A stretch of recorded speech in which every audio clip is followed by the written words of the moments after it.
Claudia Bolaño, muy buenas noches. Rosy Calderón, muy buenas noches.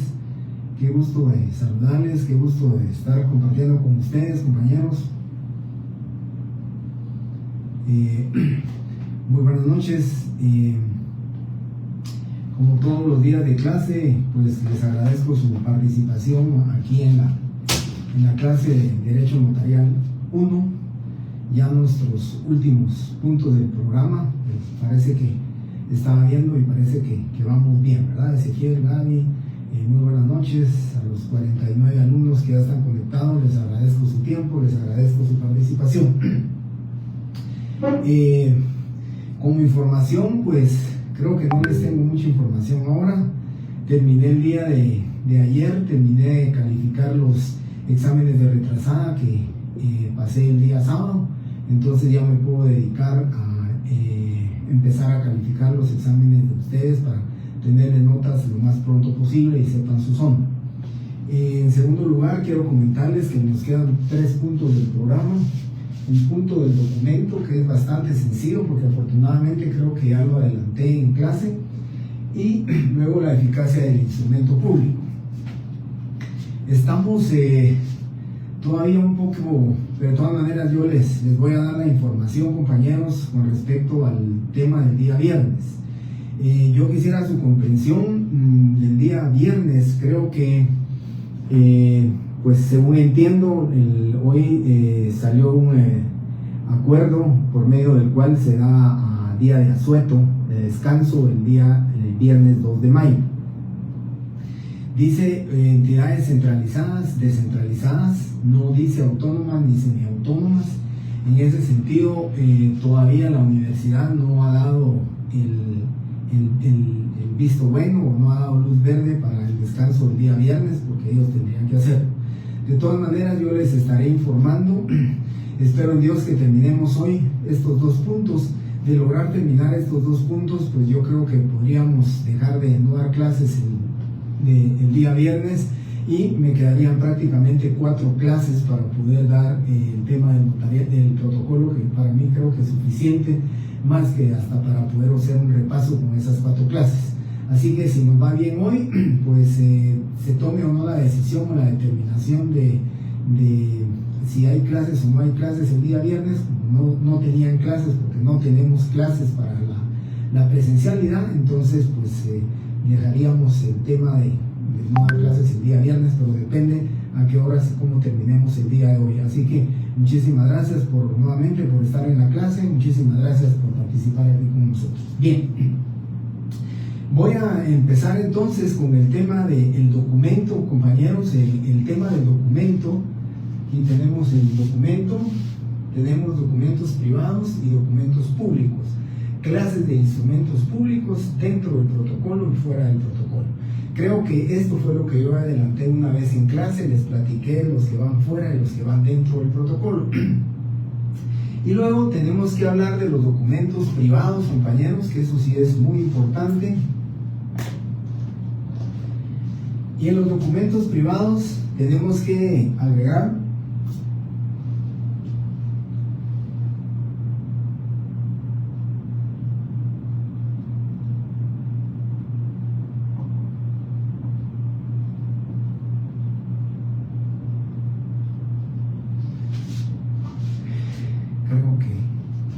creo que sí lo leen ahí, si no bien.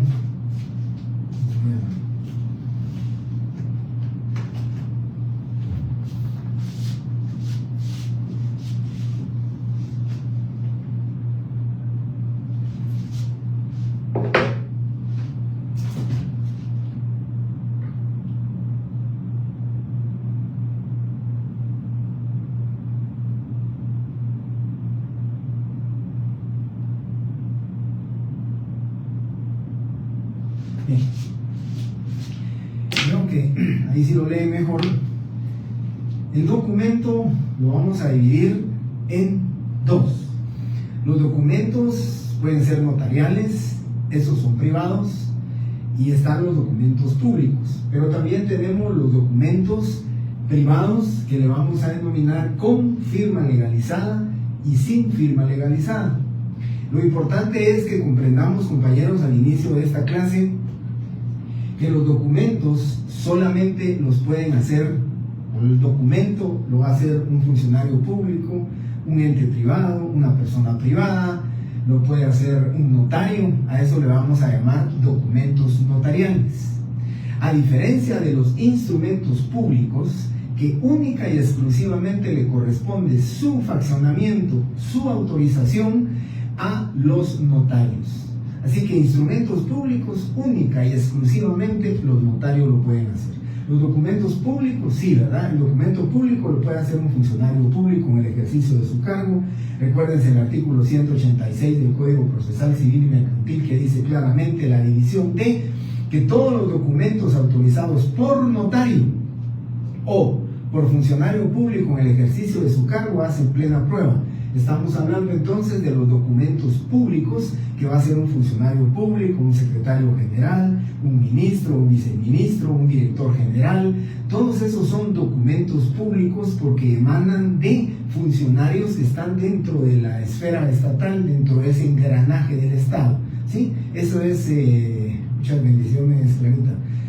Entonces esos documentos privados y esos documentos públicos están dentro de lo que vamos a hablar nosotros como documentos, ¿sí? Empecé por abajo diciendo entonces que los funcionarios públicos son aquellos los que faccionan los instrumentos públicos, los que faccionan los documentos públicos. Todo funcionario público va a ser un documento público. Y luego tenemos los documentos privados, ¿sí? Los documentos privados, vuelvo a repetir que aquí dentro de los instrumentos públicos, con base en la teoría que platicamos nosotros, la teoría ecléctica, la teoría funcionalista, la teoría profesionalista, se recordarán ustedes de este caso, nosotros en Guatemala adoptamos la teoría de ecléctica, y esa teoría ecléctica dice que somos funcionarios públicos sui generis. Por eso nosotros decimos que hacemos documentos públicos, ¿sí? Porque somos un funcionario público sui generis, pero eso es cuando hacemos documentos notariales. ¿Qué es un documento notarial? El índice del protocolo, porque no es instrumento público, la razón del cierre, ya la vamos a ver en el protocolo, se las voy a explicar, pero me adelanto a explicarles esto. Un aviso notarial al RENAP, informando de que se celebró un matrimonio para los efectos de la anotación de la partida. Un aviso al DICABI, al Departamento de Inmuebles, al Departamento de Catastro y Bienes Inmuebles del Estado. Cualquier aviso notarial que el notario, una carta que mande, una solicitud que haga el notario, cualquier aviso que mande el notario está dentro de la clasificación que son documentos públicos, porque el notario es un funcionario público sui generis, ¿sí?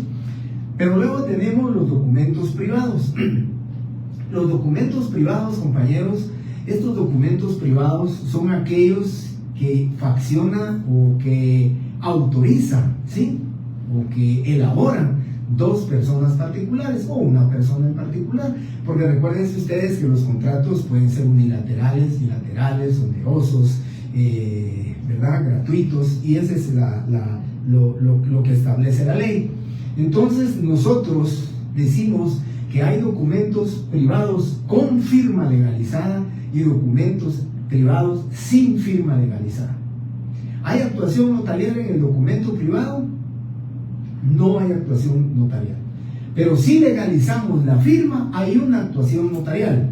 Pero esa actuación notarial va a estar dentro de la clasificación de los instrumentos públicos, porque va a ser un instrumento público fuera del protocolo, denominado acta de legalización de firmas, porque legalizamos la firma. Pero el documento privado, como documento privado, prácticamente no va a tener participación notarial. ¿Por qué? Porque es un documento que autoriza, un documento que facciona, un documento que elaboran dos personas en particular y que única y exclusivamente le solicitan al notario que les legalice sus firmas. Pero también hay documentos privados sin firma legalizada. Simplemente don Carlos le vende a don Rubén pues una bicicleta, hacen el documento privado, se lo entregan a la persona compradora de la bicicleta, y con eso se perfecciona el contrato. Es un contrato por escrito. Recuérdense que puede haber contratos verbales también. Pero eso significa entonces que vamos a dar la clasificación de documentos privados con firma legalizada y documentos privados sin firma legalizada. Hay algo importante aquí, compañeros, cuando me dicen a mí, no hay participación del notario, no elabora el notario un documento privado. Claro que lo puede elaborar, pero no tiene responsabilidad, no tiene participación dentro de qué, dentro de establecer si hay representación legal, establecer si hay capacidad legal de las partes, establecer si hay un acuerdo de voluntades. Eso no es prácticamente parte, ni forma parte del contenido del documento privado si es elaborado por un notario. Simplemente el notario elabora el documento privado, pero no tiene ninguna responsabilidad. Cuando nosotros hablamos de documentos privados con firma legalizada, por favor regresen su mente al tema de sistemas notariales, el sistema sajón. ¿Por qué les decían firmones? ¿Por qué les decían que simplemente eran testigos profesionales? Porque ellos se limitaban única y exclusivamente a legalizar la firma de las personas que estaban firmando. Eso se limita. Y cuando nosotros en Guatemala hacemos un documento privado cuyas firmas las legalizamos, estamos actuando puros sajones.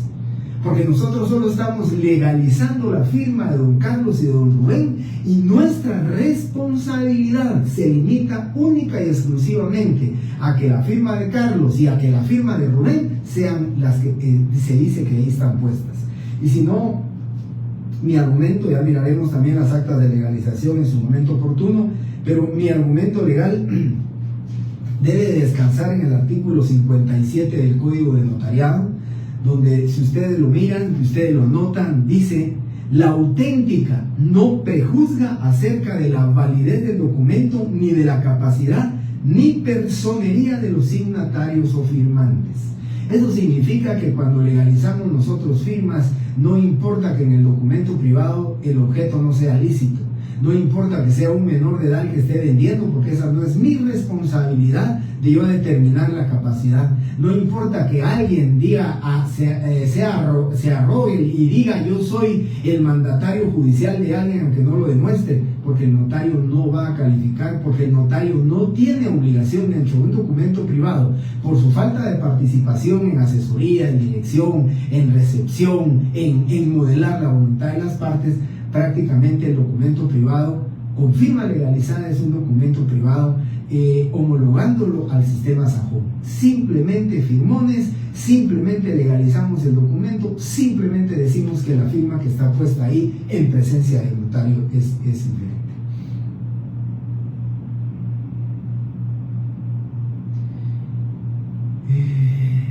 Sí, Josué, es correcto. Muchos notarios que no dan aviso al DICABI de la compraventa de inmuebles, ¿será que solo con pagar la multa y no dar aviso subsanan eso?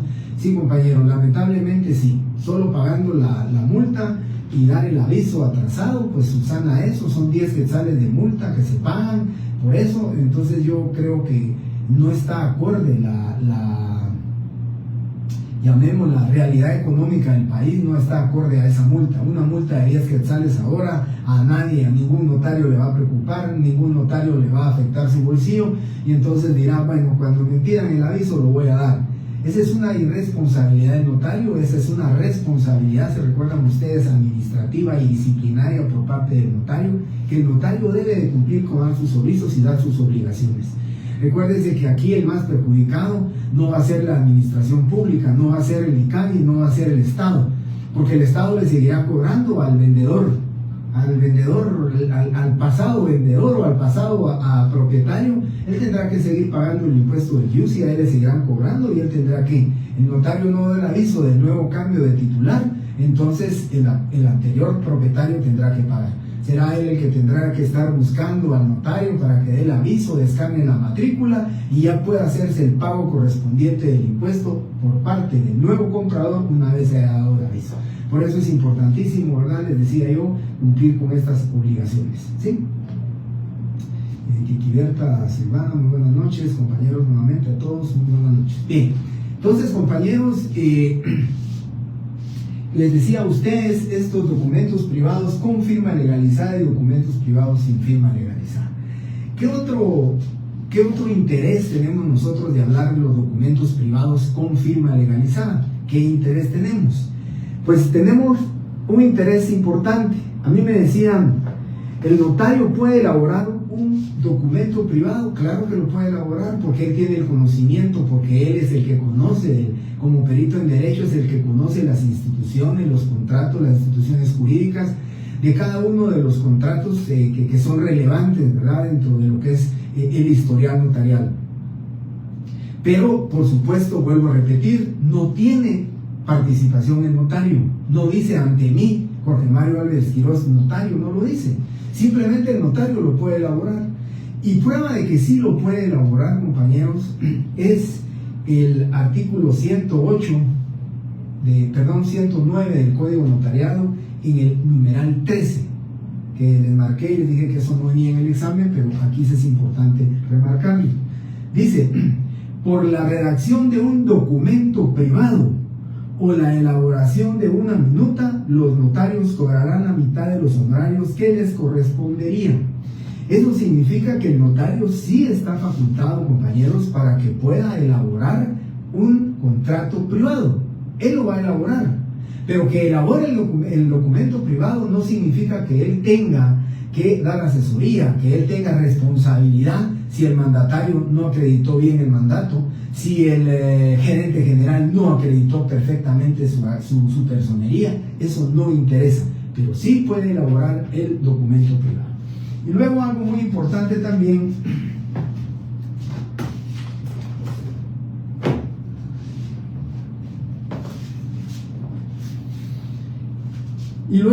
tenemos algo muy importante, compañeros. El documento privado con firma legalizada, ¿a qué conclusión llegamos con respecto a su diferencia? ¿Qué diferencia vamos a encontrar? Pues no basta decir que uno tiene legalizada la firma y otro no lo tiene. Jurídicamente y desde el punto de vista procesal, ¿verdad, compañeros?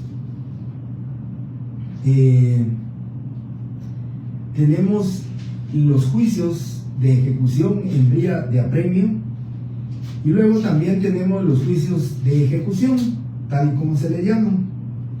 Y dice el juicio ejecutivo, y aquí viene la gran diferencia para mí jurídica desde el punto de vista procesal, una diferencia muy importante, una diferencia muy grande entre lo que es el documento privado con firma legalizada y el documento privado sin firma legalizada. Cuando el documento privado es sin firma legalizada, no tiene participación en nada el notario, ni en el documento, mucho menos en la legalización, ¿verdad, compañeros? No tiene en nada. El documento privado no tiene absolutamente nada si lo hacemos sin firma legalizada. Esa es la diferencia. Pero aquí tenemos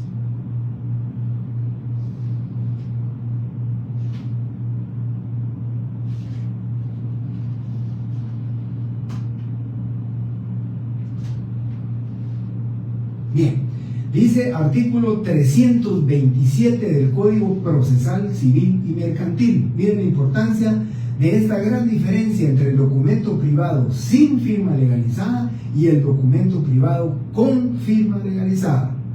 Dice: procede el juicio ejecutivo cuando se promueve en virtud de alguno de los siguientes títulos. Numeral 3. Documentos privados suscritos por el obligado o por su representante y reconocidos o que se tengan por reconocidos ante juez competente, de acuerdo con lo dispuesto en los artículos 98 y 184, y aquí la importancia de la legalización de firmas. Y los documentos privados con legalización notarial. Eso significa, desde el punto de vista jurídico, desde el punto de vista del proceso, desde el punto de vista procesal civil, que el documento privado con firma legalizada sí nos sirve como título ejecutivo, siempre y cuando el mismo contenga, ustedes lo saben, ¿verdad?, una cantidad líquida exigible y de plazo vencido. Eso es obligatorio para poder crear un título ejecutivo. Pero si ese mismo documento privado no tiene legalización de firmas, no nos va a servir como título ejecutivo.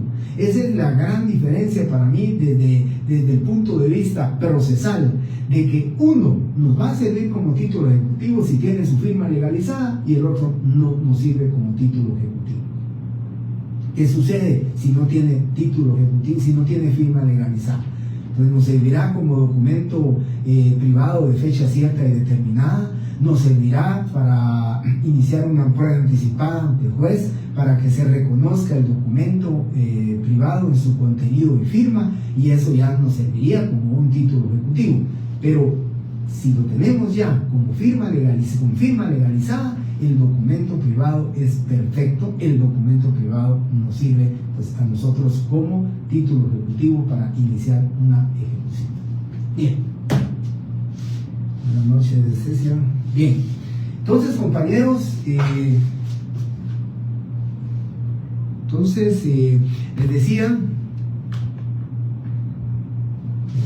decía que aquí tenemos los documentos privados con firma legalizada, documentos privados sin firma legalizada, los documentos públicos, ¿sí? En un falso y verdadero que tengamos el documento privado sin firma legalizada nos sirve como título ejecutivo en un proceso de ejecución. Sabemos que es falso porque el documento privado sin firma legalizada no procede como un título de ejecución. Y luego tenemos las clases de instrumentos. Cuando hablamos de las clases de instrumentos públicos, compañeros, pues les agradezco, compañeros, el número de alumnos creció. Tengo 201 alumnos, una tercera parte que es la que siempre viene a clases. Pues muchísimas gracias. Ustedes vieron el viernes qué cantidad de gente la que tenían los dos salones, llenísimos los dos salones en ambas secciones. Entonces, pues ya que esté la tercera parte de la clase, pues eso me satisface y les agradezco mucho su participación en la clase. Bien, les decía entonces, compañeros, que ahora vamos a ver el tema de las clases de instrumentos públicos. Vuelvo a repetir, el instrumento público única y exclusivamente puede ser fraccionado por un notario. Solo los notarios fraccionan el instrumento público, ¿sí? Y tenemos dos clases de instrumentos públicos. Las clases de instrumentos públicos, entonces, compañeros, buenas noches, Cristian. Bien, las clases de instrumentos públicos, entonces, compañeros, les decía a ustedes, están dentro del protocolo, también llamados, ¿sí?, protocolares y también llamados principales. Entonces, los instrumentos públicos dentro del protocolo, ¿sí?, principales y protocolares, porque van dentro del protocolo.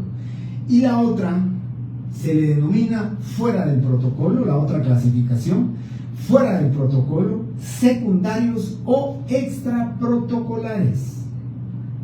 De tal manera que ustedes pueden decidir cómo llamarlos: principales, protocolares o dentro del protocolo, o a estos llamarlos fuera del protocolo, extraprotocolares o simplemente denominarlos secundarios. Esa es la situación de cómo van ustedes a dividir esas clases de instrumentos públicos dentro del protocolo, fuera del protocolo. Y dentro del protocolo, compañeros, nos vamos al contenido del artículo 8 del Código Notarial. ¿Qué es el protocolo? El protocolo es la colección ordenada, ¿sí?, de instrumentos de escrituras públicas, actas de protocolización y razones de legalización de firma.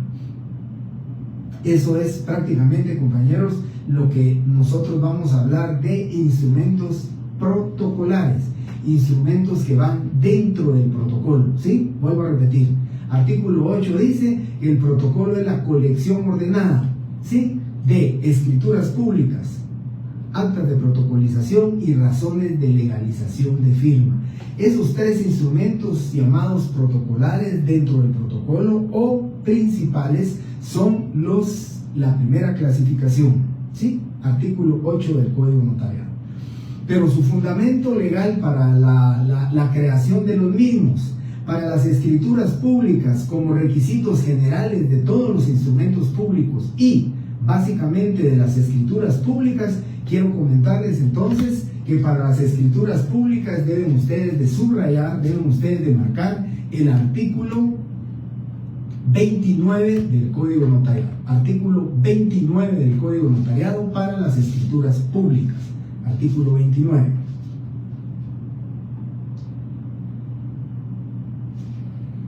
Dentro del protocolo, lo repito, escrituras públicas, actas de protocolización y razones de legalización de firma. ¿Sí? Muy bien. Y para el artículo 29 le ponen escrituras públicas, fundamento legal de escrituras públicas, artículo 29. Fundamento legal de las actas de protocolización, artículo 63 y 64 del Código de Notariado. Artículo 63 y 64 del Código Notarial. Y para las razones de legalización de firma tenemos el artículo 59 del Código de Notariado. Repito, escritura pública, artículo 29. Actas de protocolización, artículo 63 y 64. Y razones de legalización de firma, artículo 59. Estos instrumentos que acabo de mencionar son los llamados protocolares principales o dentro del protocolo, y esa es su base legal de cada uno de ellos para los efectos de el fraccionamiento de los mismos. Cada uno de ellos lo miraremos primeramente Dios, si estoy con ustedes el próximo semestre, miraremos ya detenidamente una escritura pública, un acta de protocolización, una razón de legalización, un acta notarial y un acta de legalización de firma y de fotocopias. Dije entonces, 3 instrumentos públicos protocolares, artículo 8, y su fundamento, y el artículo 29, el artículo 63 y 64 y el artículo 59, las actas de protocolización. Muy bien. Ahora, los documentos, los instrumentos públicos extraprotocolares, fuera del protocolo o secundarios, por favor, a estos son 2. Las actas notariales, artículo 61, 60 y 61 del Código Notariado, actas notariales que van fuera del protocolo, que no van en papel sellado especial para protocolos, y las actas de legalización de firmas, ¿sí? Artículo 55, literal A, y las actas de legalización de fotocopias de documentos, que es artículo 55, literal B. Esos son los fundamentos, ese es el fundamento legal de cada uno de estos. En el tema del documento, compañeros, les vuelvo a repetir a ustedes, en el tema del documento notarial, el documento del instrumento público, este tema es bastante corto, este tema ya lo habíamos platicado, es un tema muy importante, pero que les decía a ustedes que en una media clase podía dárselos. Es el punto del documento. Entonces simplemente resumo lo siguiente: el documento puede ser privado con firma legalizada, privado sin firma legalizada. La diferencia ya la dice, jurídicamente les dije cuál es la diferencia, procesalmente hablando cuál es la importancia.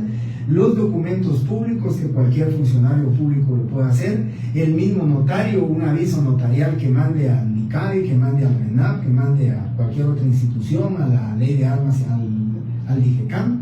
Esos son documentos públicos que también llamados documentos notariales, pero están dentro de la clasificación de documentos públicos. Y luego tenemos las clases de instrumentos públicos dentro del protocolo, que ya les vuelvo a repetir, son escrituras matrices, actas de protocolización y razones de legalización de firma. Y por último, que van fuera del protocolo, extraprotocolares o secundarios, las actas de legalización de firma, artículos 60 y 61, y las actas notariales, artículos 60 y 61, y las actas de legalización de firmas y legalización de fotocopias de documentos, artículo 55, literal A, para la legalización de firmas, y artículo 55, literal B, para la legalización de fotocopias de documentos. ¿Sí? Aquí la compañera Kathleen nos ha hecho el favor de hacer un pequeño resumen para que ustedes lo tengan, ¿verdad? Natalia Muñoz. Muy bien. Bueno, esto es el documento, los documentos, clases de instrumentos dentro del protocolo y fuera del protocolo. Si no tienen alguna duda, alguna pregunta con respecto al documento, los documentos, clases de instrumentos públicos, pues tendría que platicar yo del otro punto. Es un punto pues bastante relevante, un punto que ya lo hemos platicado en clases, como los medios de impugnación, pero lo podemos hablar. Oscar Notariales 60 y 61, acta de legalización 55 literal A y 55 literal B. Muy bien, muchas gracias compañeros por hacer ese breve resumen aquí de los documentos.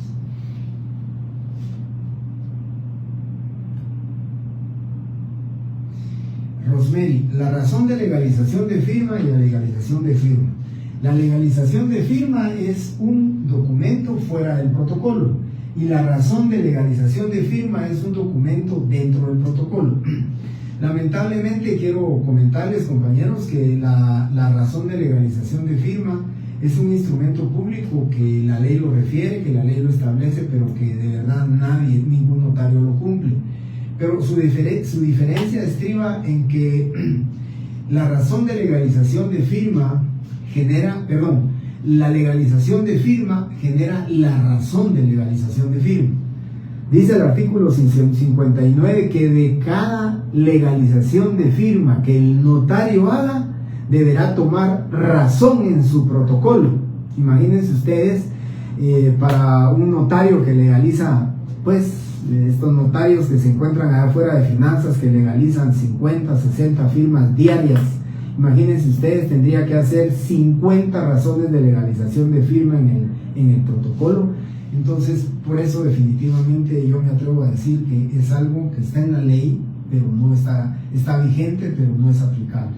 Las razones, cuando miremos la razón de legalización de firma, yo se las daré, las justificaciones, pero la diferencia es que cuando usted hace una legalización de firma, dice la ley que tiene que ir al protocolo, número del instrumento público, razón de legalización, y hará constar que con fecha de hoy legalizó la firma de don Juan de Dios Álvarez Pinzón, ¿verdad?, cuya firma calza un documento privado de solicitud de algo, cualquier documento privado, y entonces se hace constar, y eso prácticamente era como un archivo de todas las actas de legalización de firma que un notario hacía.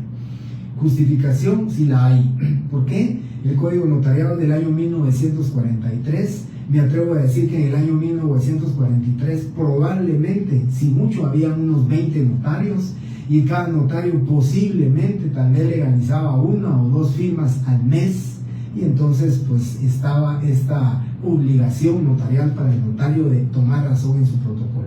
Todos sabemos que ahora la celeridad de los procesos notariales, esa cantidad de transacciones notariales, cantidad de legalización de firmas que ahora existe con este número tan grande de habitantes que tiene la República de Guatemala, pues definitivamente, ¿verdad, compañeros?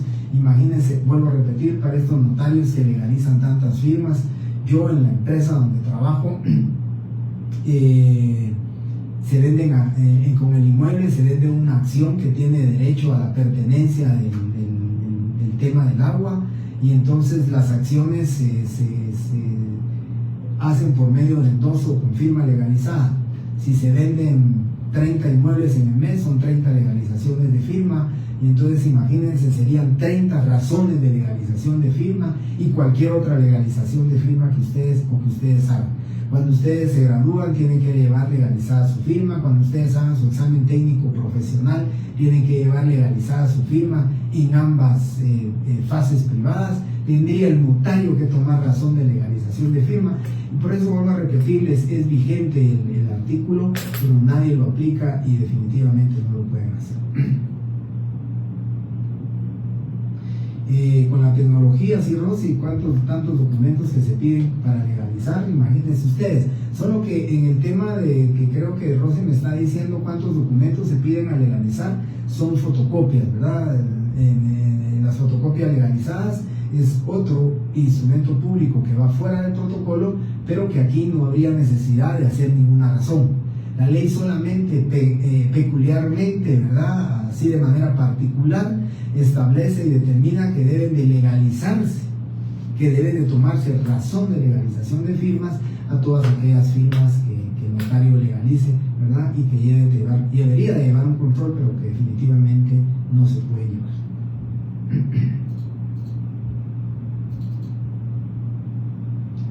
Muy bien, Rosy Calderón, puede, ¿verdad? Que se puede. Muy bien. Eso entonces es el tema de las actas de los instrumentos públicos. Vuelvo a repetir, instrumentos públicos que van dentro del protocolo y que van fuera del protocolo. Como ya no tenemos otra clase siguiente, entonces procederé a borrar.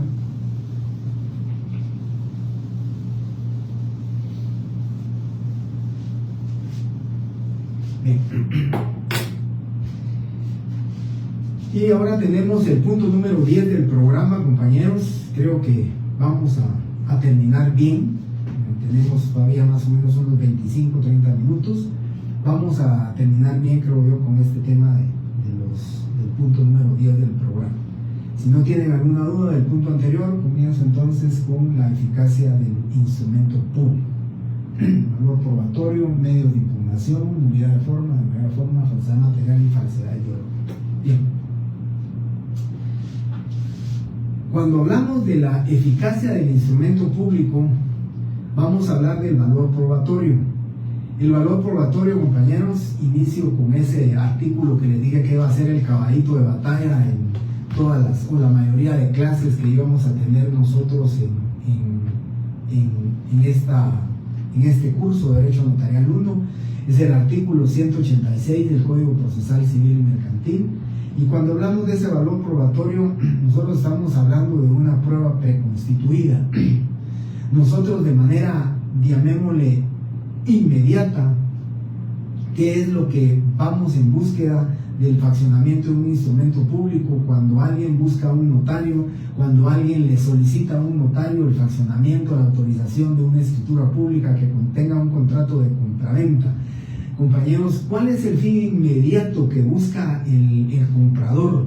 ¿Cuál es el fin inmediato en búsqueda que va el vendedor? El fin inmediato de tanto del comprador o el vendedor o de las partes en cualquiera de los contratos que existen, cualquiera de los contratos que se van a otorgar, cualquiera de estos contratos, pues las partes van en búsqueda de manera inmediata, su fin inmediato, su finalidad inmediata, que es que se produzca el cambio de la titularidad de la propiedad en el registro de la propiedad. Pero cualquier otro tipo de contratos, un contrato de mutuo con garantía hipotecaria, pues que se inscriba la hipoteca para que el deudor hipotecario reciba de manera inmediata la cantidad de dinero que se le va a dar en mutuo porque la necesita. Un contrato de donación entre vivos, pues necesariamente también, ¿verdad? Ese contrato de donación entre vivos, lo que necesita de manera inmediata las partes es de que se inscriba la donación para que produzca los efectos ya de una nueva titularidad de la propiedad en el registro de la propiedad. Eso es lo que se persigue cuando hablamos nosotros del valor probatorio de la prueba preconstituida, porque ustedes lo saben. Cuando un vendedor y un comprador comparecen con el notario, pues inmediatamente ese es el resultado que quieren. Pero de manera inmediata, o para larga vida, o para perpetuidad, ¿qué es lo que van buscando? Esa prueba preconstituida. Esa prueba que a nosotros nos va a servir más adelante como prueba, como valor probatorio que tiene el instrumento público. Una de las características del derecho notarial, la certeza y la seguridad jurídica, porque tiene un valor probatorio. Y nosotros lo sabemos. Ese valor probatorio que tiene es precisamente ese artículo 186 del Código Procesal Civil y Mercantil. Pero les digo de manera inmediata, porque ¿qué hace un banco cuando otorga una escritura de compraventa, una escritura de crédito hipotecario? ¿Sí? Cuando hay un préstamo bancario con garantía hipotecaria, ¿cuál es el fin inmediato del deudor hipotecario? El fin inmediato es de que le entreguen la cantidad de dinero que él necesita. O si es una compraventa con garantía hipotecaria y con desembolso de parte del banco, pues lógicamente lo que necesitan es que el dinero se le traslade al vendedor para que el banco ya pueda, ¿sí? El banco ya pueda hipotecar el inmueble y que él pueda tomar posesión y propiedad del bien inmueble que está dando en garantía. Ese es el fin que se tiene de manera inmediata. Pero de manera inmediata, ¿qué es lo que necesita el banco? Es una prueba preconstituida, por si en un momento determinado el deudor hipotecario no cumple con sus obligaciones, si mensualmente no paga la cuota, si mensualmente se atrasa con los intereses, pues definitivamente, compañeros, aquí lo que va a suceder es que el banco va a ejecutar la hipoteca y lógicamente se hará suya, pero eso podrá ser dentro del plazo del contrato. Por eso esa prueba preconstituida que se tiene tendrá duración por todo el plazo del contrato. Estamos hablando ahora, los bancos están dando préstamos hasta por 25 años.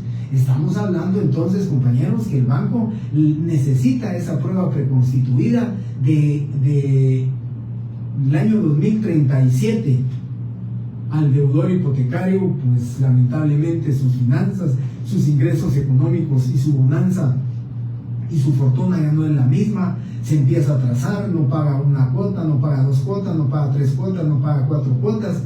Ese instrumento público que en el año 2025 se hizo es una prueba preconstituida que nos va a servir como título ejecutivo para que nosotros podamos, para que el banco, más que todo el banco y un abogado, por medio de un abogado, pueda iniciar un juicio de ejecución en vía de apremia para obtener la devolución del inmueble y hacer efectiva la hipoteca. Por eso se dice que tenemos nosotros como valor probatorio los instrumentos públicos. Y el instrumento público tiene su valor probatorio precisamente por eso, porque a nosotros nos va a servir como prueba preconstituida.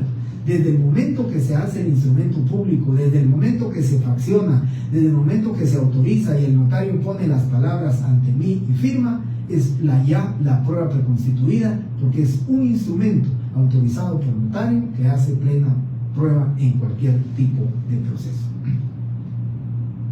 Bien, entonces ese es el tema del valor probatorio, la prueba preconstituida que ya les estoy hablando, que ya les estoy explicando, ese tipo de prueba preconstituida. Y luego tenemos los medios de impugnación. ¿Cómo vamos a impugnar nosotros los instrumentos públicos? Por supuesto que yo vuelvo a repetirles, y siempre lo digo con mucho respeto hacia los abogados, porque yo también soy abogado, lo repito y lo digo, no lo digo peyorativamente, pero siempre digo que detrás de nosotros, los notarios, se encuentran varios abogados, muchos abogados, esperando que nosotros que cometamos un error para poder impugnar el instrumento público. Recuérdense ustedes que en el tema de las ejecuciones en vía de apremio, lo que se pretende es ejecutar una hipoteca, lo que se pretende es obtener de regreso el inmueble, y si las personas están viviendo ahí, es obtener la desocupación y el lanzamiento por vía judicial con la fuerza y el orden público, el desalojo de ese inmueble, y lógicamente pues la pérdida de la casa, la pérdida de la habitación. Entonces lógicamente buscarán un abogado que se haga cargo del caso, un abogado que probablemente les haga el favor de detenerles el proceso mientras ellos consiguen el dinero, o detenerles la ejecución en vía de apremio. Y entonces el abogado tendrá que ingeniárselas, tener astucia para plantear cualquier excepción, para plantear cualquier apelación, cualquier nulidad dentro del proceso para ir retrasando esto. Por eso el notario tiene que ser bien cuidadoso, y por eso el notario tiene que evitar que existan los medios de impugnación. Por supuesto que existen, ¿verdad? Pero tiene que evitar que los medios de impugnación los haga valer la parte deudora, o la parte que lógicamente no está cumpliendo con sus obligaciones. De esa cuenta, compañeros, tenemos, en este caso, tenemos como medios de impugnación dos formas: la nulidad y la falsedad. Nosotros podemos impugnar el instrumento público por medio de la nulidad y por medio de la falsedad. Pero la nulidad se va a dividir en nulidad de forma y nulidad de fondo.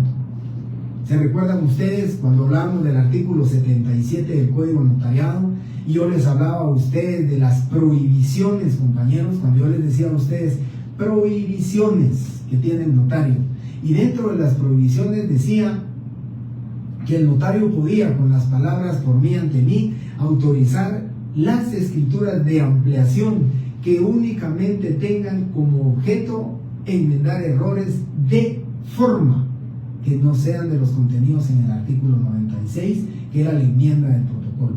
Pero eso significa, compañeros, que nosotros tenemos en la nulidad tenemos dos maneras de impugnar el instrumento público. A saber, primero veamos la nulidad de forma. La nulidad de forma dice artículo 32, por favor tomen nota del artículo 32, tomen nota de este artículo 32. La omisión de las formalidades esenciales en los instrumentos públicos da acción a la parte interesada para demandar su nulidad, siempre que se ejercite dentro del término de 4 años contados desde la fecha de su otorgamiento. Y aquí está claro el artículo 34 que se refiere el artículo 32 que se refiere aquí lo dice, la omisión de las formalidades esenciales. Esta es nulidad de forma, porque lo que se omitieron fueron formalidades esenciales. ¿Dónde están las formalidades esenciales? Las formalidades esenciales se encuentran contenidas en el artículo 31 del Código Notariado. Ahí lo pueden ver ustedes, ya lo habíamos platicado también. El artículo 31 refiere 6 formalidades esenciales del instrumento público. Cualquiera de ellas que se omita dentro del instrumento público puede ser motivo para que se impugne por nulidad de forma. ¿Y por qué decimos de forma? Porque son las formalidades las que se están omitiendo, ¿verdad? Se omite una formalidad, el apellido, el nombre completo de uno de los otorgantes, esos requisitos esenciales del instrumento público, lo que refiere la ley, pues ahí estamos hablando de nulidad de forma. Y para que proceda, dice la nulidad de forma, debe de plantearse la misma dentro del término de 4 años contados desde la fecha de su otorgamiento. Este es un plazo de 4 años, compañeros, mucha atención, pónganle atención a este plazo de 4 años, que es el tema de la nulidad de forma. Puede plantearse dentro de los 4 años siguientes. Dice omisión de requisitos esenciales. Así que es importante que ustedes conozcan los requisitos esenciales. Puedo preguntar en el examen final 2 requisitos esenciales, que en la opción correcta habrán 2 requisitos esenciales, y los requisitos esenciales están contenidos en el artículo 31 del Código de Notariado. Lugar y fecha del otorgamiento, nombre y apellidos o apellidos de los otorgantes, razón de haber tenido a la vista los documentos que acrediten la representación legal, la intervención de un intérprete cuando el otorgante ignora el español, la relación del acto o contrato con sus modalidades y las firmas de los que intervienen en el acto o contrato. Cualquier omisión de estos requisitos, de estos 6 requisitos contenidos en el artículo 31 del Código Notariado, cualquier omisión que se tenga de eso, entonces nosotros, compañeros, debemos de pensar que va a haber una nulidad de forma. Vamos a impugnar el instrumento público con respecto a la forma, ¿verdad? Es el contenido, no el continente, ¿verdad? El contenido del instrumento público, que omitimos hacer constar que la representación que se ejerce es suficiente de conformidad con la ley y a juicio del notario. Lo omitimos, pues si hay omisión de eso, entonces hay nulidad de forma. Podemos plantear la nulidad de forma. Importante que noten esto y que lo tomen en cuenta. La nulidad de forma tiene como característica que tiene el principio de la subsanabilidad. La nulidad de forma puede ser subsanable. La nulidad de forma, con este principio de subsanabilidad, lo que dice es que se puede subsanar esta omisión de forma. ¿Sí? O sea,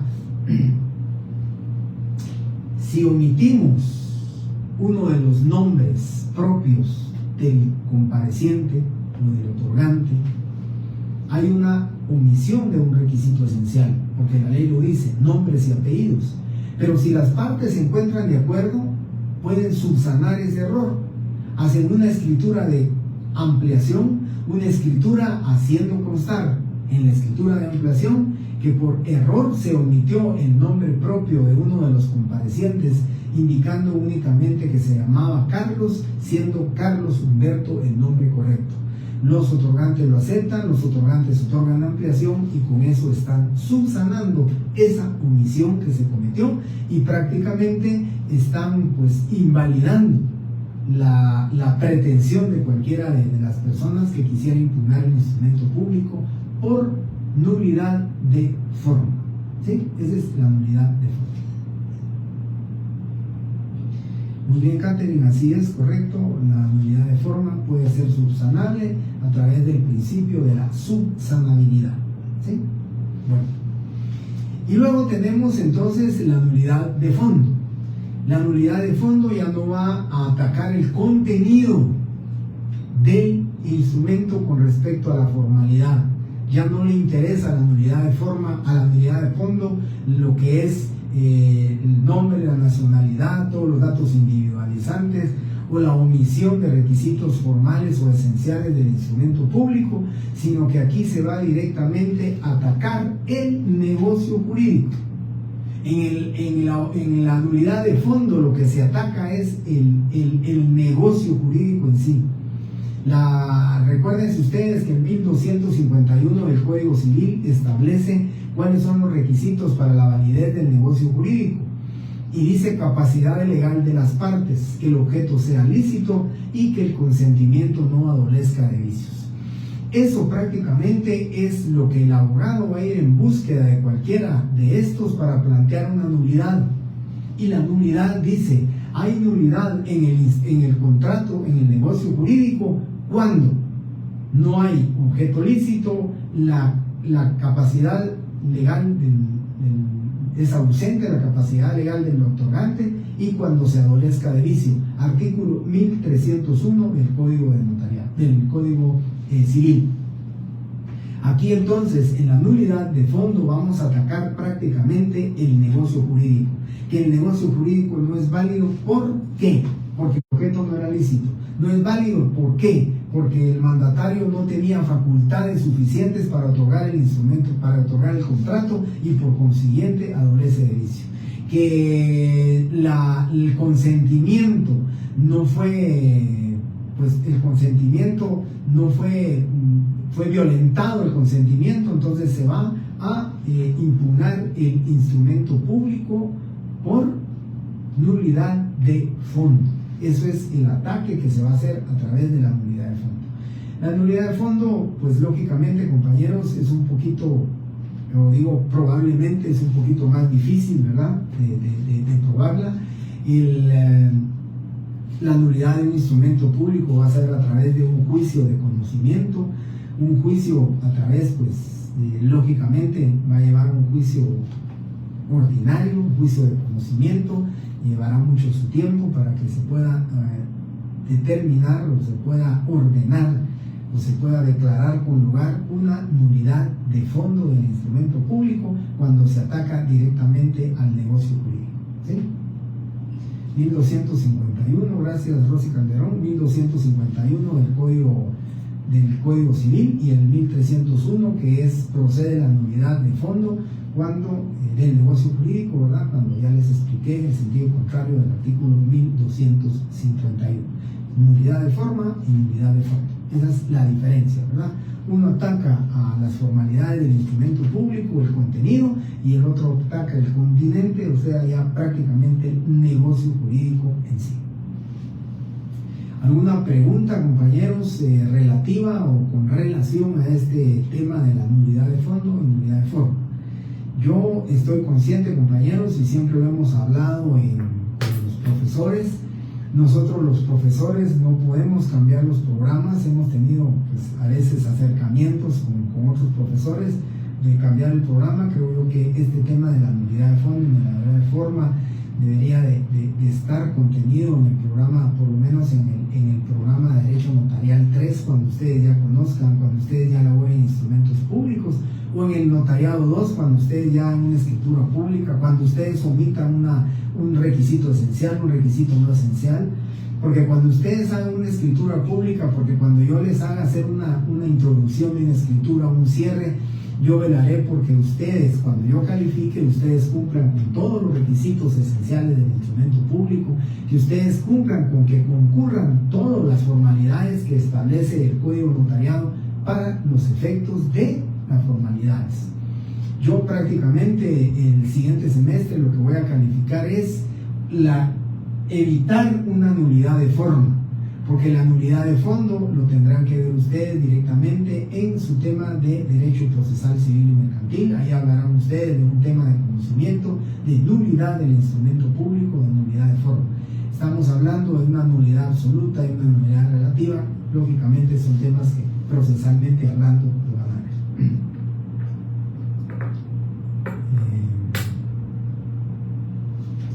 Berta, no le entendí el NOLIC, pero si me lo puede aclarar o me lo puede explicar, con mucho gusto lo aclaro.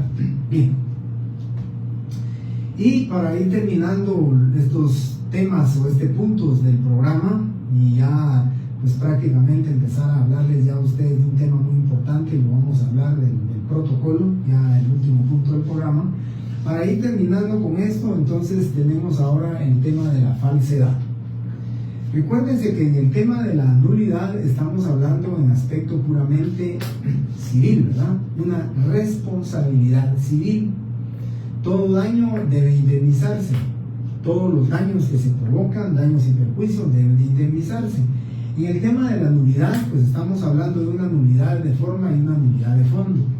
Este ataque es simplemente para obtener la nulidad de forma o la nulidad de fondo, pero dentro del ámbito y de la materia del derecho civil, del derecho procesal civil, a través de un proceso ordinario, un proceso de conocimiento. Pero en el tema de la falsedad ya no nos rebasamos prácticamente todo el cuadrante o el área relativa con el tema del derecho civil, y nos vamos nosotros al tema penal. Aquí en el tema de la falsedad ya estamos hablando nosotros de un delito que se comete. Es un delito que la persona, aquí hay dolo. En el tema de la nulidad de forma y la nulidad de fondo no hay dolo, ¿verdad? Sino que simplemente el negocio jurídico adolece de los requisitos para que no nazca la vida jurídica un negocio jurídico. Y la nulidad de forma, pues omisión de formalidades. Pero en el tema de la falsedad estamos hablando de la falsedad material y de la falsedad ideológica. Aquí estamos hablando de cometer un ilícito penal, que el notario sea también el sujeto activo del ilícito penal, y pues, probablemente no sea el notario, pero que lógicamente pueda de alguna manera estar el notario involucrado, ya sea directa o indirectamente, o que le hayan prácticamente pues, que el notario sin culpa, ¿verdad? Al notario le hubieran ocasionado o inducido a cometer una falsedad material o una falsedad ideológica. La diferencia entre la falsedad material, ya lo vimos ustedes lo vieron cuando les expliqué, o no les expliqué, sino que les di los artículos relativos a la falsedad material y falsedad ideológica. Les quiero comentar que la falsedad material, o sea, la falsedad material es el delito aquel por el cual una persona crea un instrumento, un documento, lo crea o altera un instrumento público, un documento público o un documento verdadero, la alteración del mismo, o sea, borrar, o sea, atestar, o sea, tachar, o sea, alterar un instrumento público pues original, un verdadero, o simplemente la creación de un instrumento público falso. Cuando se utilizan hojas de papel sellado especial para protocolo falsas, cuando se utiliza la hoja y se hace un instrumento público que no existe, que se falsificó el sello, que se falsificó la firma, eso estamos hablando nosotros de una falsedad material, ¿sí? La falsedad material, pues lógicamente creo yo que va a ser un tanto mucho más fácil el poderla demostrar, porque con peritajes, estudios grafotécnicos, la dactiloscopía también, que es muy importante en estos temas, se se podrá determinar la falsedad material que existe dentro del instrumento público, ¿verdad? O no solamente en el tema de la falsedad del instrumento público, recuérdense también el tema de la falsedad de los documentos de identificación personal, la falsedad material también de los documentos acreditativos de la propiedad del inmueble que se le presentan al notario, que se le enseñan al notario y que se le dice, mire, yo soy propietario de este inmueble, con documentos personales de identificación falso, con testimonios de escrituras falsas, con certificaciones del registro de la propiedad falsa, y entonces lógicamente el notario va a faccionar un instrumento público en el cual se está creando un instrumento público falso, proveniente de documentación falsa también, y que lógicamente dentro de la esfera del derecho penal se va a tipificar como una falsedad material.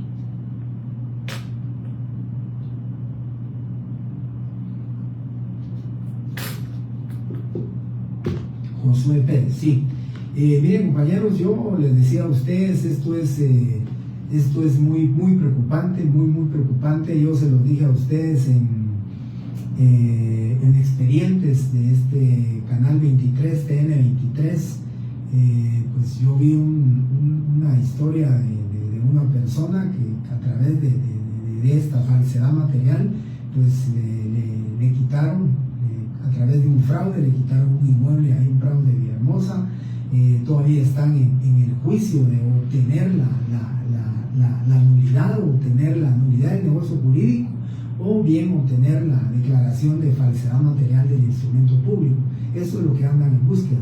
Pero recuérdense que el tema de esta es que son grandes bandas de fraudulentas, de personas inescrupulosas, que lógicamente también, ¿verdad?, desafortunadamente un grupúsculo de malos notarios se prestan a la elaboración de instrumentos públicos o a la creación de instrumentos públicos donde hay mucha falsedad, no solamente la falsedad que ocurre con la presentación de documentos que son públicos falsos, ¿verdad?, sino que también pues la falsedad que malos notarios hacen consignar dentro de los instrumentos públicos, la comparecencia de personas que suplantan la identidad personal de una persona, y entonces lógicamente hacen caer al notario pues en este tema de la falsedad material.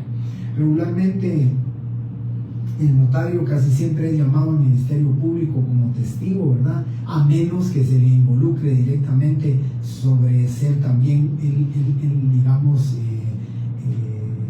persona activa dentro del cometimiento de este delito, pues lógicamente también ya sería él consignado, ¿verdad?, o denunciado por falsedad material. Pero en el tema de la falsedad material sí hay mucho tema de fraude, ¿verdad?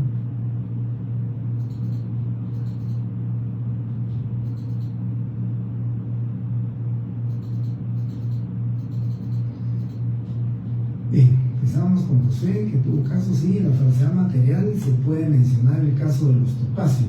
Sí, miren, el tema del caso de los topacios es un caso muy delicado, ¿verdad, compañeros? Que aquí hasta pues personas que se vieron involucradas no solamente en el delito de falsedad, sino que en el delito de asesinato, en el delito de homicidio en grado de tentativa, cuánto no ocurrió, ¿verdad?, en todo este desarrollo de las falsedades que se cometieron, ¿verdad?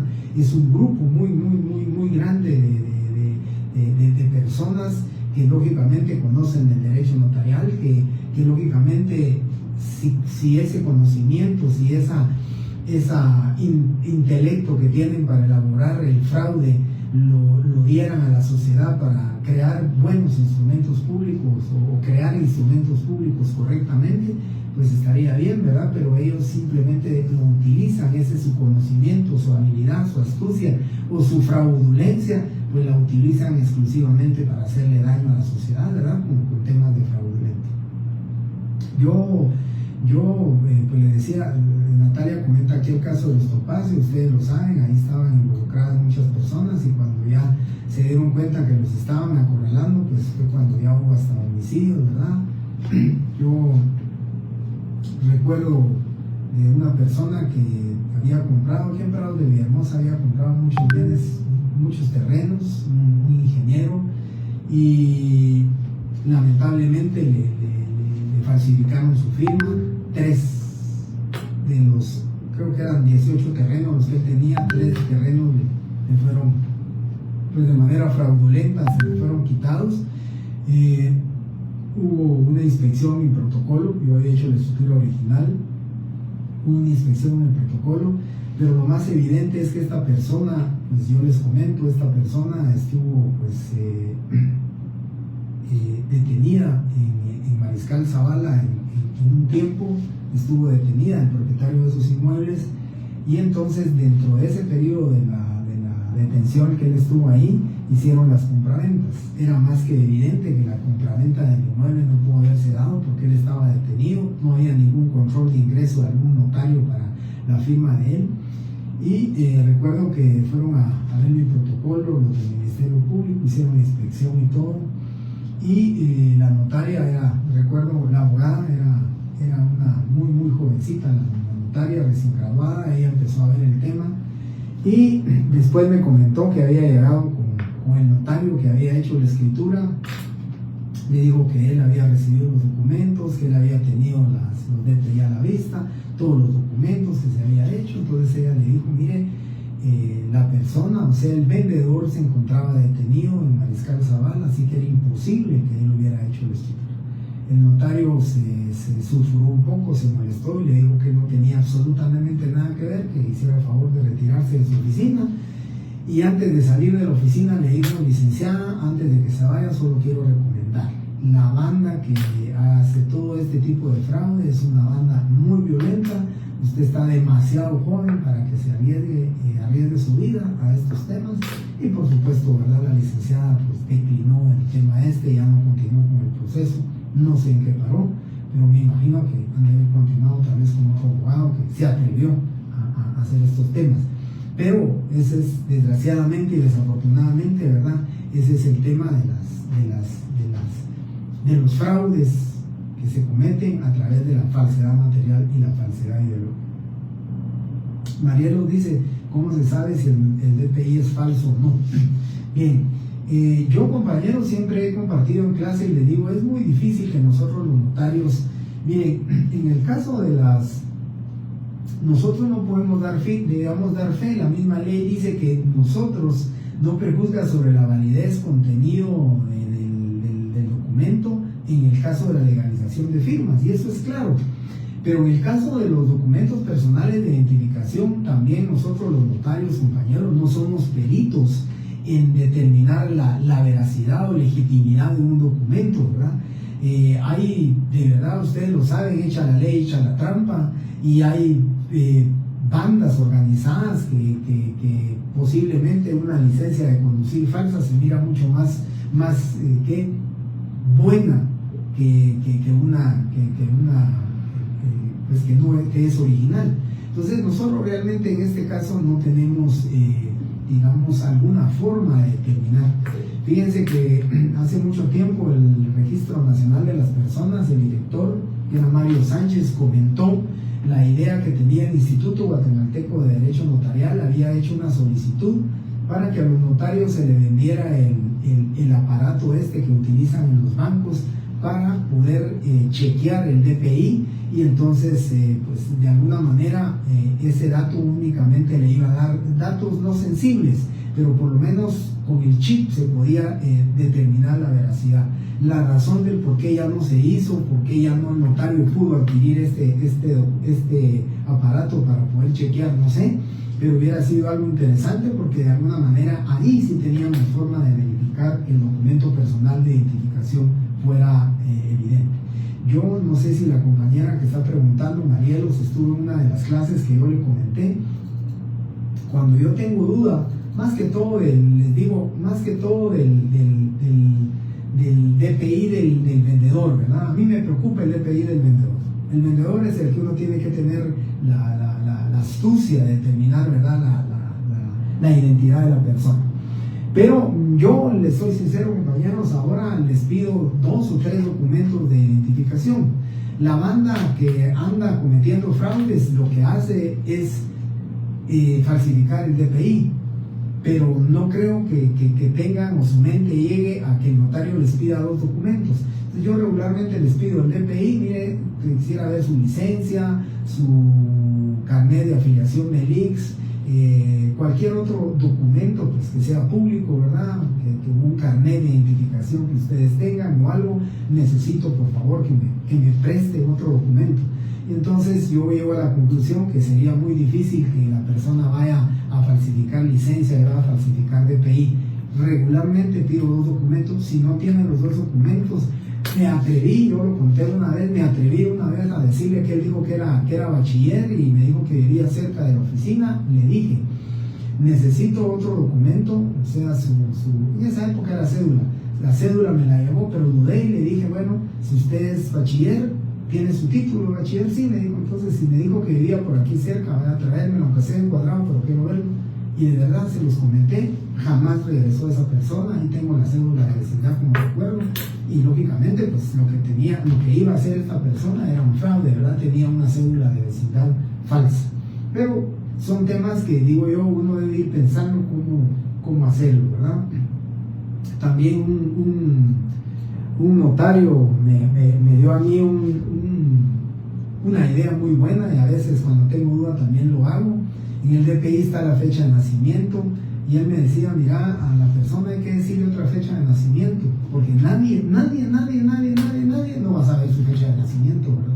Entonces, si ustedes miran en el DPI 6 de mayo de 1970, pues así, ¿verdad? Comentar, mire usted de la misma fecha que nació mi mamá, del 18 de febrero del 70.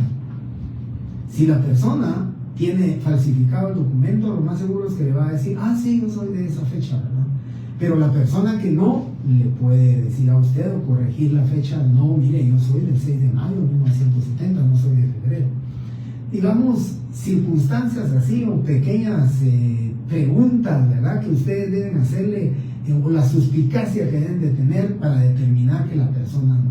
Y ante todo también, ¿verdad?, yo siempre les he dicho a mis clientes, a mí no me digan que les surge y que me van a pagar más, pero si lo hacen hoy mismo, yo me llevo mi tiempo, yo veo la finca, me tardo una semana, la consulto, la vuelvo a ver, vuelvo a revisar documentos, y cuando tengo la seguridad lo hago. Y si tengo la menor duda de que la persona no es el propietario del inmueble, prefiero decirles no lo hago, o me invento pues cualquier, ¿qué les decía yo a ustedes? Cualquier impedimento doctrinario me invento y no presto la función notarial.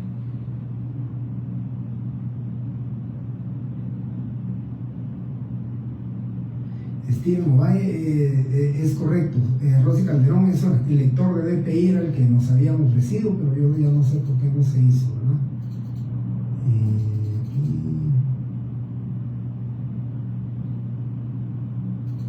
Sí, imagínense, yo estoy seguro, muchos notarios están involucrados. Sí, imagínense, compañeros, notarios delincuentes, ¿verdad? Porque realmente eso se les llama. Chimaltenango también, ¿verdad? Imagínense ustedes qué tipo de notarios son estos, ¿verdad? Pero de ahí me decían un lector de DPI, Steven, podrían verificar el CUI a través de una... Bien, el problema de verificar el CUI es que si falsifican el documento personal de identificación, puede ser que el CUI sea el correcto, pero que la persona o la foto sea suplantada. Entonces, con el CUI, yo llamo por teléfono y se dice, mire, con una certificación del CUI, pues si se da de manera inmediata y la fotografía es diferente, pues ya tiene uno la duda, ¿verdad? Ahí sí, por eso les digo, para mí, la suspicacia, compañeros, de uno, ¿verdad? El pensamiento de uno, y poner uno, ahí sí que poner uno en alarmas, todos sus sentidos, ¿verdad? La percepción, lo que yo les decía, la recepción, cómo se va, digamos, la persona, ¿verdad? Cómo se desenvuelve la persona, si está nerviosa, hacerle otro tipo de preguntas, todo, ¿verdad? Desde cuándo tiene el inmueble, por qué lo está vendiendo tan rápido. Mire, yo lo tengo desde el año 2020. Yo pensé que lo estaba vendiendo muy rápido. O sea, preguntas que vayan relacionadas con el tema de la propiedad, ¿verdad? Para que uno pueda tener certeza y seguridad de esto. Y como vuelvo a repetir, si tienen la menor duda, no hacerle escritura pública, ¿verdad? Porque vamos a cobrar 1.500 por una escritura y después al abogado le vamos a pagar 5.000 para que nos acompañe a una primera declaración al Ministerio Público, al juzgado. Pues yo creo que no vale la pena, ¿verdad? Correcto, Ashley Soto, yo eso es lo que hago, ¿verdad? Yo siempre les pido documento de identificación y además les pido, puede ser el del IRTRA, puede ser el del IX, puede ser su boleta del NIC, ¿verdad? Aunque eso es un poquito más fácil, el número de identificación tributaria, pues podría ser un poco más fácil obtenerlo, pero de todas maneras, con 2 o 3 documentos que ustedes tengan, ya tienen la certeza de que la persona no los esté engañando, ¿verdad? Bien, y por último, para terminar, compañeros, ya 3 minutos, falsedad ideológica. La falsedad ideológica, compañeros, esta, pues según la doctrina notarial, ¿verdad?, es una de las falsedades o digamos, de medio de impugnar un poquito complicado, ¿verdad?, la falsedad ideológica, porque la falsedad ideológica es hacer constar declaraciones que no fueron vertidas por la persona, o sea, por el comprador o el vendedor. El notario hace constar en el contrato, ¿verdad?, situaciones o circunstancias que no son. Por ejemplo, se le pide que haga una escritura de arrendamiento y él lo que hace es una escritura de compraventa, ¿verdad? Le lee la compraventa a ellos como que fuera un contrato de arrendamiento y les dice: leo lo escrito, lo ratifican, aceptan, las personas firman y es una escritura de compraventa en lugar de un contrato de arrendamiento.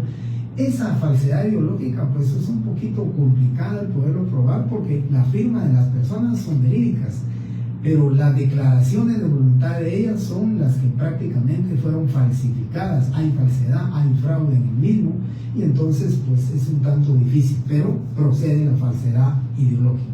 Así que los 4 medios de impugnación que nosotros tenemos en contra de cualquier instrumento público fraccionado por notario son nulidad de forma y nulidad de fondo, falsedad material y falsedad ideológica. ¿Sí? Bien,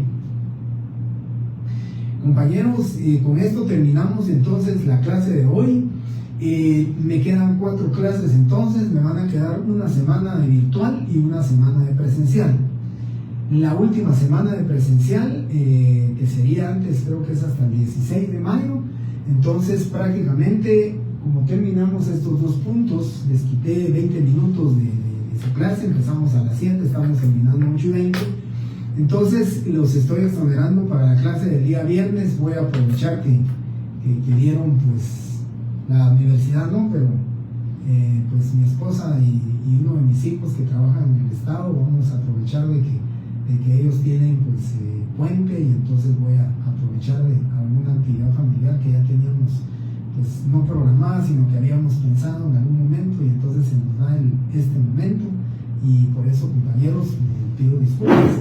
Nos miramos el día lunes de la próxima semana en virtual, en virtualidad de en 8, ahí sí, siempre con los horarios correspondientes, ¿verdad? Que a la sección D estaré dándole a las 6 menos cuarto y a la sección C a las 7 de la noche. Muchísimas gracias, compañeros, por su tiempo, por su participación, porque terminamos con 190 alumnos, entonces solamente 10 se retiraron. Muchísimas gracias nuevamente por estar aquí presentes y muchas bendiciones, compañeros. Muy feliz descanso.